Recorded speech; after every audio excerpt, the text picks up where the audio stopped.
ઓમ ગણેશ હર હર મહાદેવ। જેમ કે આ 24 જુલાઈ અમાવસ્યાના દિવસે ગુરુ પુષ્યામૃત યોગ છે અને અમુક બધા પ્રશ્નો આવેલા છે ગુરુ પુષ્ય નક્ષત્ર વિશે। તો આજે હું વિસ્તારથી પણ ટૂંકાણમાં તમને એનું મહત્વ શ્રવણ કરાવીશ। આમ તો મેં એક વિશેષ વિડીયો મૂક્યો છે, પણ આમાં થોડું ડિટેલમાં કે આનું ગુરુ પુષ્યનું મહત્વ કેમ વધુ આપણા શાસ્ત્રોમાં કહેલું છે એના વિશે સત્સંગ કરીશું। ને એની સાથે સાથે જેમ કે માનો કોઈ ગર્ભવતી છે તો એ દિવસે શું કરી શકે, એના સિવાય કોઈ વ્યાપારીઓ હોય તો એ દિવસે શું કરી શકે, અમુક મહત્વના જે બિંદુઓ છે એની ઉપર આપણે આજે સત્સંગ કરીશું। જો તમને આ સત્સંગ વિશે વિડીયો પસંદ આવે લાઈક કરજો, શેર કરજો અને ચેનલ પર નવા હોય તો સબસ્ક્રાઇબ કરજો। તો ચાલો સત્સંગ શરૂ કરીએ। હવે ગુરુ પુષ્ય નક્ષત્ર એક જ્યોતિષ શાસ્ત્રમાં એક મહાન યોગ બતાવેલો છે અન્ય અમુક યોગો સમાન। તો હવે એનું મહત્વ શું છે?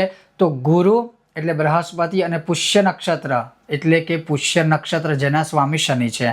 તો ગુરુવારે પુષ્ય નક્ષત્ર હોય એને ગુરુ પુષ્યામૃત યોગ અથવા ગુરુ પુષ્ય નક્ષત્ર યોગ કહેવામાં આવે છે। હવે આ શક્તિશાળી કેમ છે, આમાં આધ્યાત્મિક બધી વસ્તુઓ કેમ કરવી જોઈએ, કેમ કરવામાં આવે છે? તો એનું કારણ એ છે પુષ્ય નક્ષત્રના દેવતા બૃહસ્પતિ છે અને એના સ્વામી શનિ છે। એટલે શનિ ને ગુરુ કુંડલીમાં હોય ત્યારે એવું કહેવાય કે રાજયોગ થાય ને બંને મિત્ર ગ્રહ પણ છે। બીજું કે ગુરુ એટલે જ્ઞાન, ગુરુ એટલે વિવેક, ગુરુ એટલે સૌભાગ્યના કારક, ગુરુ એટલે સમૃદ્ધિના કારક, ગુરુ એટલે તમને સારા માર્ગે લઈ જાય એના કારક, ને ગુરુ એટલે તમારી બુદ્ધિ સારી હંમેશા રાખે એના કારક, ને ગુરુ એટલે તમને અધ્યાત્મ ભક્તિમાં લઈ જાય એના કારક।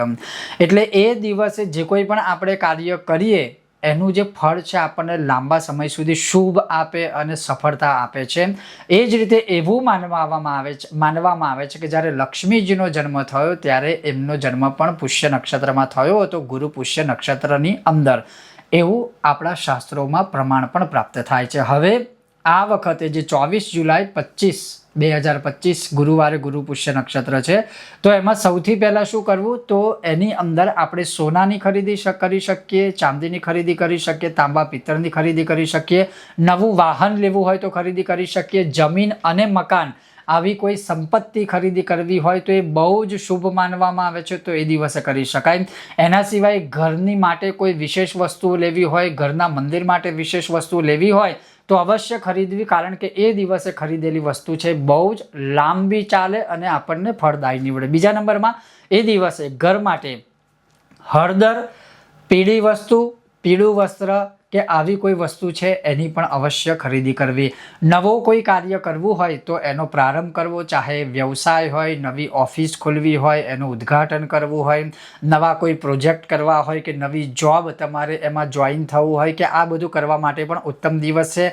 એ જ રીતે એ દિવસે આપણે નાણાકીય કોઈ રોકાણ કરવામાં આવે સારી જગ્યાઓ પર તો અવશ્ય એનું ફળ પ્રાપ્ત થાય। એ રીતે આધ્યાત્મિક દ્રષ્ટિકોણથી આપણે જોઈએ તો એ દિવસે લક્ષ્મીનારાયણની પૂજા કરવી, વિષ્ણુ સહસ્રનો પાઠ કરવો, શ્રી સૂક્તમના પાઠ કરવા, શ્રીમ એકાક્ષરી બીજ મંત્રનો જાપ કરવો, એ રીતે સાંપોટિક શ્રી સૂક્તમના પાઠ કરવા, કનકધારા સ્તોત્રના પાઠ કરવા, શ્રી સિદ્ધ લક્ષ્મી સ્તોત્રમનો પાઠ કરવો, દુર્ગા સપ્તશતીનો પાઠ થાય, નારાયણ કવચનો પાઠ થાય, ગોવિંદ દામોદર સ્તોત્રનો પાઠ થાય છે। એ જ રીતે આપણે ગજેન્દ્ર મોક્ષની કથા પાઠ અથવા શ્રવણ કરાય।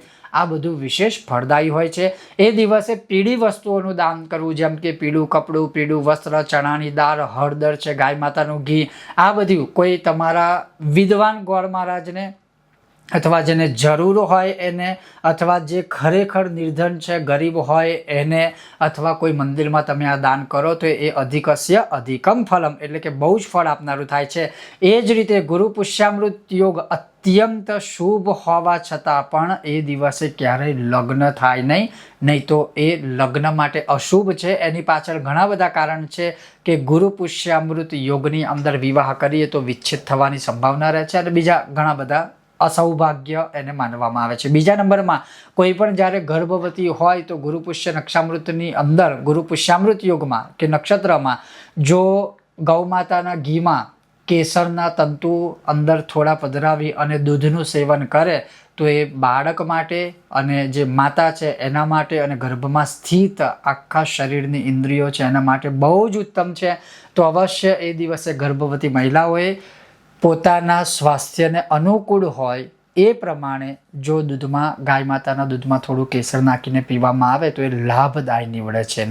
એ જ રીતે બાકી આ વખતનું જે વિશેષ મહત્વ છે અને ગુરુ પુષ્યામૃતનું એટલા માટે વધુમાં વધુ હું આ થોડું તમને કહેવા માગું છું કે એક માર્ગદર્શન આપવા માગું છું કે એ દિવસે સિદ્ધ યોગ છે, એ દિવસે અમાવસ્યા છે અને એ દિવસે ગુરુ પુષ્યામૃત યોગ છે. તો આ વિશેષ મહત્વ કેમ છે, કયા કારણથી છે, એનો સત્સંગ મેં તમને કરાવ્યો. આના સિવાય જે બાકી બીજું આના વિશે જે બધું છે એનો વિડીયો ઓલરેડી મેં બનાવી દીધો છે, જરૂરથી તમે જોજો.